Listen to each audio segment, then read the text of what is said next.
Guys, we got a f***ing dub. All right, guys. Another fat f***ing dub. I would throw this at the wall, like, comically, but I believe it would put a hole literally right through the wall. So I'm going to set it down respectfully because it is a woman's foot. Have you chosen your side yet? It's a pretty easy choice, let's be honest, okay? As a normal human being, even honestly, the one side, these guys over here, the P words, they would probably choose the children too. You know, it's a joke because that's, you know, it's what they're into. It's a joke. I'm sorry. This is a very serious thing though, and it's a situation that affects me as a content creator and you as a viewer. And if you're under the age of 18, it also affects you in a much greater, broader way that I can't even begin to quantify. It has to do with your safety online, okay? At like the very base level. So you may have seen the Pick a Side YouTube hashtag on Twitter if you're unfortunate enough to have a presence on that website. Or you saw it on YouTube. I saw it on YouTube, okay? I've been seeing it everywhere. I'm a few days late or whatever, but you know, I had to catch my thoughts, okay? Because my initial reaction wasn't that great. I'm gonna be honest. I didn't see it as positive of a thing as it was because I didn't watch the video initially. I just saw all the people fucking bothering me. I write about it. Are you a pet? No, I'm not. Jesus, why the fuck are you saying that? And also, don't tell YouTube that we're gonna have another adpocalypse. Another adpocalypse? What? There's a camera over there, I just spit right on it. We can't have that. Okay, that's what I was worried about initially. But Mama Max, a Saturday morning cartoon villain, made a video called Pick a Side YouTube that called out YouTube and advertisers and everything about the platform, especially the rating team that gives people strikes, okay? The censoring team, the Orwellian arm of Big Mama Susan, all right? Be quiet. You can't show a kid with a firework on YouTube. You'll go to jail. You can't upload for 7 days, and then all your videos will get pulled out of the algorithm, and you won't make any money. That's Susan. It's my impression of Susan Wojcicki. The video goes into great depth on a genre of YouTube video that I am incredibly supportive of and have been for a long time. In fact, one of my favorite channels is called Anxiety War. YouTube messes with me all the time. I remember one time I got 3 strikes. They banned me. I appealed the ban. I said, hey, this is unfair. And they said, nope, they rejected my appeal. I've learned a long time ago, you simply cannot trust Google. They still delete my videos to this day. And I really hate saying it, but I don't have pride in YouTube anymore. The amount of censorship is completely disheartening, especially when people need to see this content. This guy makes videos about all sorts of stuff, but mainly predators. And it's fascinating content. It is the most just morbidly fascinating thing that has ever existed. And this is content of people taking advantage of predators. Taking advantage of them in the best possible way too. Hey, Timothy. Alright, so he bailed. It's so weird because this is the 17th guy I've confronted. Exposing them, making content out of them, and embarrassing them and ruining their lives in the most spectacular fashion you can ever see. I've been watching Anxiety Wars videos for years. I watched one of Mama Max's videos before, and we have a great mutual friend, Mudahar, Some Ordinary Gamers. Also have a podcast with him and Nux Taku, by the way, if you guys want to check that out. There'll be a link down in the description. The guys that make this type of content, the anti-predator content, Mama Max included, they really put their necks out there more than any other creator, especially like myself. I literally just make terrible reaction videos and whatever. I try to be honest and upfront and try to be funny and at least entertaining in a way that most aren't, so I can sleep at night. You are funny. You are loved. You are funny. You are loved. You are funny. But these guys are really doing something that is dangerous and legitimately, without a doubt, for the greater good, and YouTube doesn't like it. There's a long history, a long, violent history of YouTube giving strikes out like a fucking piece of candy. Okay, Pez dispenser, big Susan Wojcicki, just bent over. I'm sorry, it's supposed to be kind of a serious video. You can't back up any of this? I've taken a lot of classes. Where? This guy's a genius, by the On way. reading people. Psychology. He claims he's a Okay, 16-year-old. what credentials do you have? Where?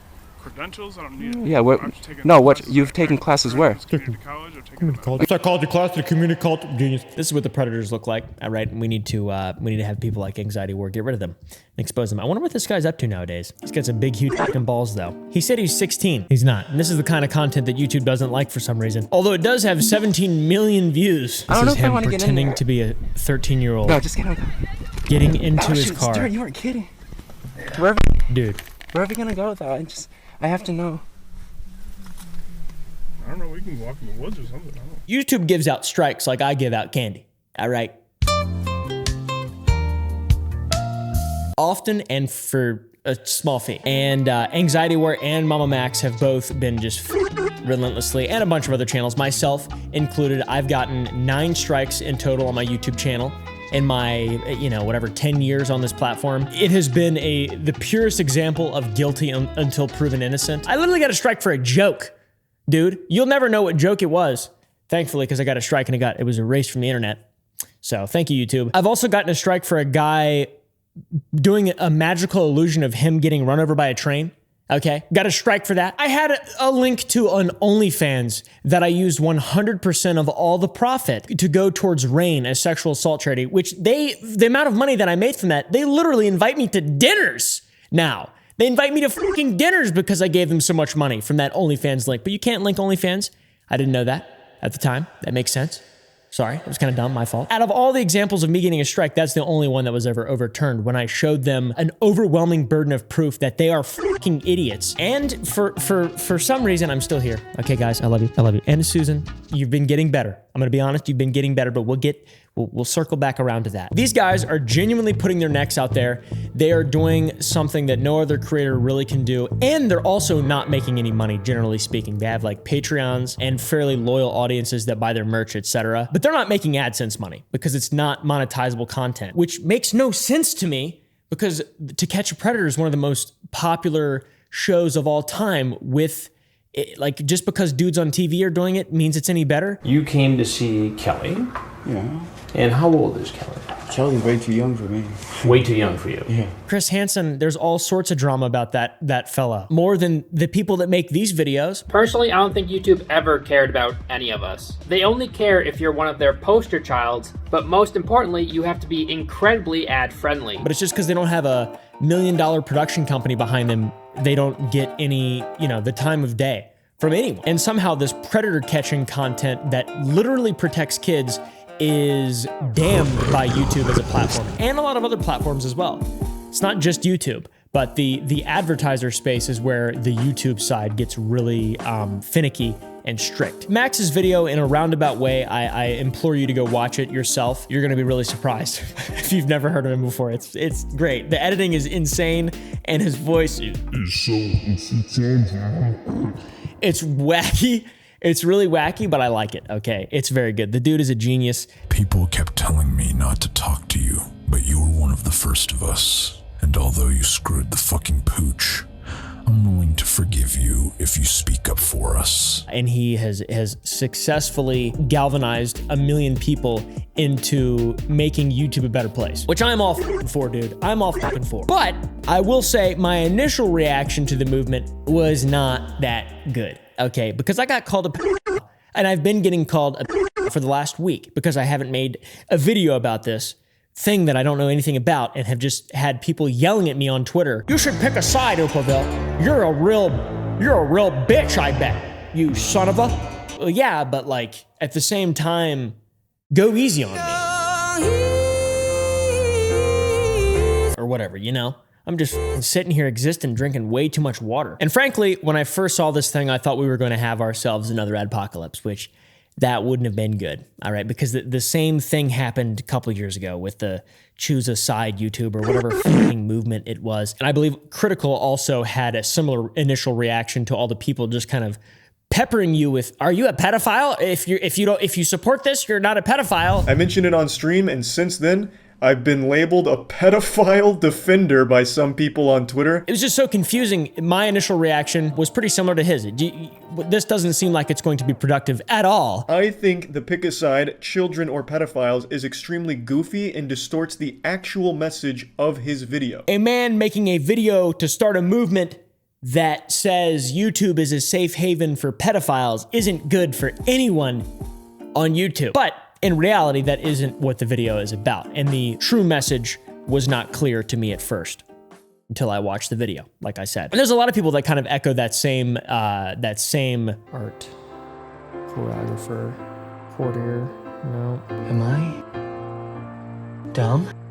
Sentiment. The entire movement as a whole is great, okay? So far, there hasn't been an adpocalypse, and even, by God, we might have hit ourselves a fat fucking dub as YouTubers, all right? Mama Max may have just caused an actual change. On his Twitter, he tweeted 4 hours ago, I had a phone call with YouTube yesterday. What? You spoke to a real person? What the f? We had an unexpectedly successful conversation about pushing the future of the platform in the right direction. Sorry, I gotta use a better voice. I will be meeting up with a representative in person soon to discuss details, and will not stop hounding them until great changes have been made to benefit us creators. I want to extend my sincerest gratitude to all of us for spreading the word, both positive and negative, and I want to apologize to all the creators I dragged into this, except Shane. Fuck him. He called a bunch of people out, like a whole lot of people. PewDiePie. I don't even know if I was in the video. No one said that I was.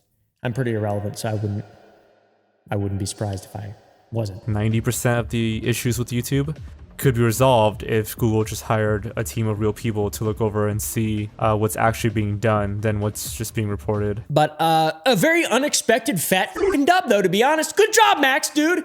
Good job, Max. I was honestly worried that your sort of cavalier, over-the-top, Saturday morning cartoon villain approach to this probably wouldn't end that well, because it's YouTube and you are an entertaining creator that walks a very fine edge and makes content that is kind of scary sometimes, you know, and very real. Okay, that's an incredibly important thing. I didn't think YouTube would listen to you at all, but apparently they did. That's fucking awesome, dude. Hopefully you didn't actually just get a lawsuit and you're just, you know, covering your tracks, because that'd be really horribly embarrassing. But dude, fucking good job, man, and we did it. We did it, and hopefully this video being late can help. I guess that it won't, but hopefully I can help YouTube fucking continue this shit. And the problem that we have on YouTube is even if you follow all the rules and all the guidelines and you blur every single thing imaginable, you're still potentially facing some level of a privacy guideline strike. If they do meet up with Max and they communicate with him, are they really just saving face? Okay? I mean, we all know that they're controlled by the Communist Chinese Party. So. Are they actually going to make a change, or are they just all talk and they're an incredibly bloated, incontrollable organization that will never change for the better until it's too late? I think that is probably the most likely outcome, to be honest. But nobody's going to make a new YouTube. And people like Max are doing their absolute best to try to make it a better place just in general. So, oh my God, I'm fucking excited for 2022. I think it's the second day of 2022. Happy New Year's, guys. And for the record, YouTube isn't pro-political and they listen to their creators. I'm actually proud to be a YouTuber for once. Holy shit. Anyways, guys, go support Max. Go watch his video, please. Let's make an actual change. Oh my gosh, you watched the entire thing. Go ahead and click that little icon in the middle of the screen to watch it more, please. Thank you.